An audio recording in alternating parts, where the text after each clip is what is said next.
Chapter 24. During Jehoiakim's reign, King Nebuchadnezzar of Babylon invaded the land of Judah. Jehoiakim surrendered and paid him tribute for 3 years, but then rebelled.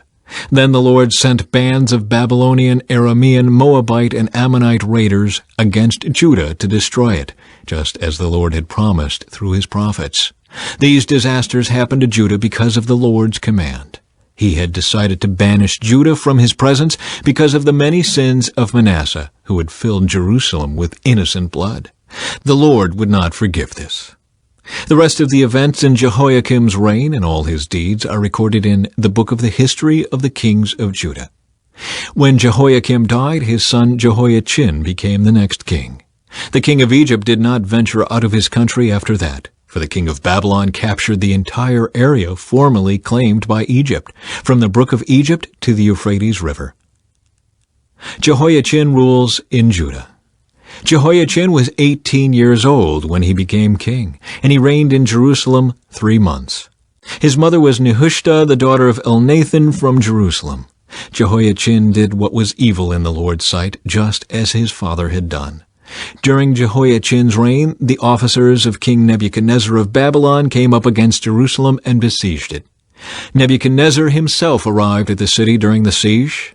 Then King Jehoiachin, along with the queen mother, his advisers, his commanders, and his officials, surrendered to the Babylonians. In the 8th year of Nebuchadnezzar's reign, he took Jehoiachin prisoner. As the Lord had said beforehand, Nebuchadnezzar carried away all the treasures from the Lord's temple and the royal palace. He stripped away all the gold objects that King Solomon of Israel had placed in the temple. King Nebuchadnezzar took all of Jerusalem captive, including all the commanders and the best of the soldiers, craftsmen, and artisans, 10,000 in all. Only the poorest people were left in the land. Nebuchadnezzar led King Jehoiachin away as a captive to Babylon, along with the queen mother, his wives, and officials, and all Jerusalem's elite. He also exiled 7,000 of the best troops and 1,000 craftsmen and artisans, all of whom were strong and fit for war.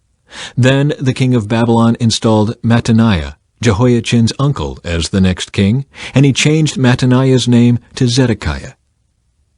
Zedekiah rules in Judah. Zedekiah was 21 years old when he became king, and he reigned in Jerusalem 11 years. His mother was Hamutal, the daughter of Jeremiah from Libnah. But Zedekiah did what was evil in the Lord's sight, just as Jehoiakim had done. These things happened because of the Lord's anger against the people of Jerusalem and Judah, until he finally banished them from his presence and sent them into exile. The fall of Jerusalem. Zedekiah rebelled against the king of Babylon. Chapter 25. So on January 15, during the 9th year of Zedekiah's reign, King Nebuchadnezzar of Babylon led his entire army against Jerusalem. They surrounded the city and built siege ramps against its walls. Jerusalem was kept under siege until the 11th year of King Zedekiah's reign.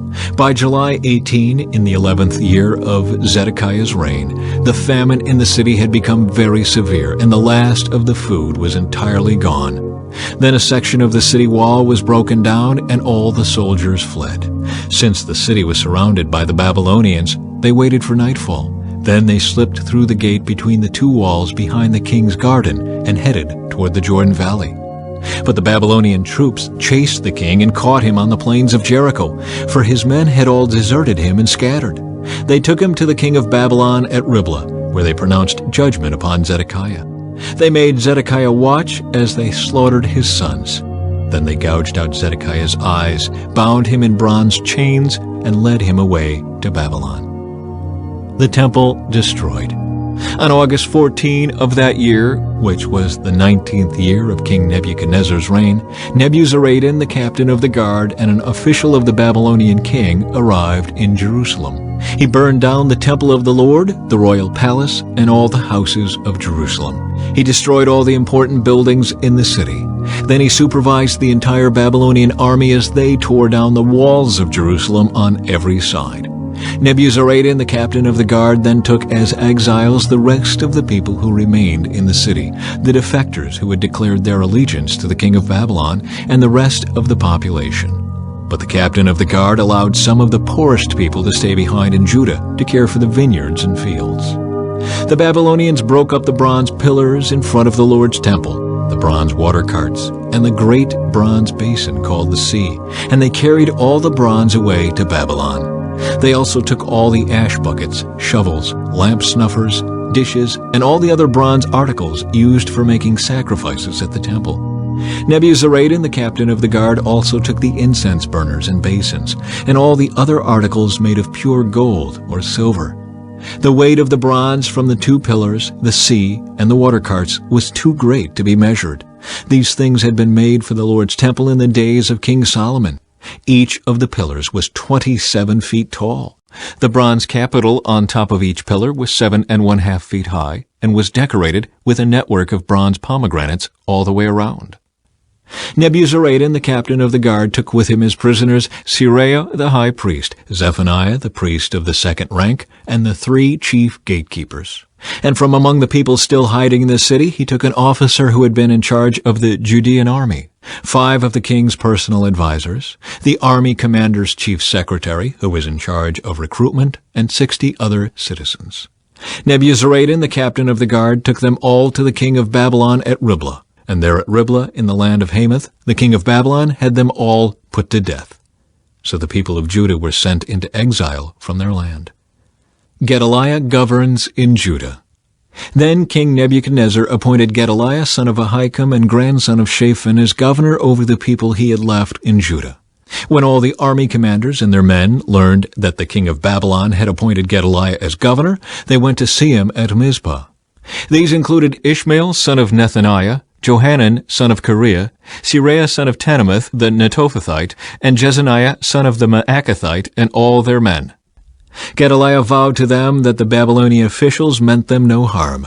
Don't be afraid of them. Live in the land and serve the king of Babylon, and all will go well for you, he promised. But in mid-autumn of that year, Ishmael, son of Nethaniah, and grandson of Elishama, who was of the royal family, went to Mizpah with 10 men and killed Gedaliah. He also killed all the Judeans and Babylonians who were with Gedaliah at Mizpah. Then all the people of Judah, from the least to the greatest, as well as the army commanders, fled in panic to Egypt, for they were afraid of what the Babylonians would do to them. Hope for Israel's royal line. In the 37th year of the exile of King Jehoiachin of Judah, Evil-Merodach ascended to the Babylonian throne. He was kind to Jehoiachin and released him from prison on April 2 of that year. He spoke kindly to Jehoiachin and gave him a higher place than all the other exiled kings in Babylon. He supplied Jehoiachin with new clothes to replace his prison garb and allowed him to dine in the king's presence for the rest of his life. So the Babylonian king gave him a regular food allowance as long as he lived.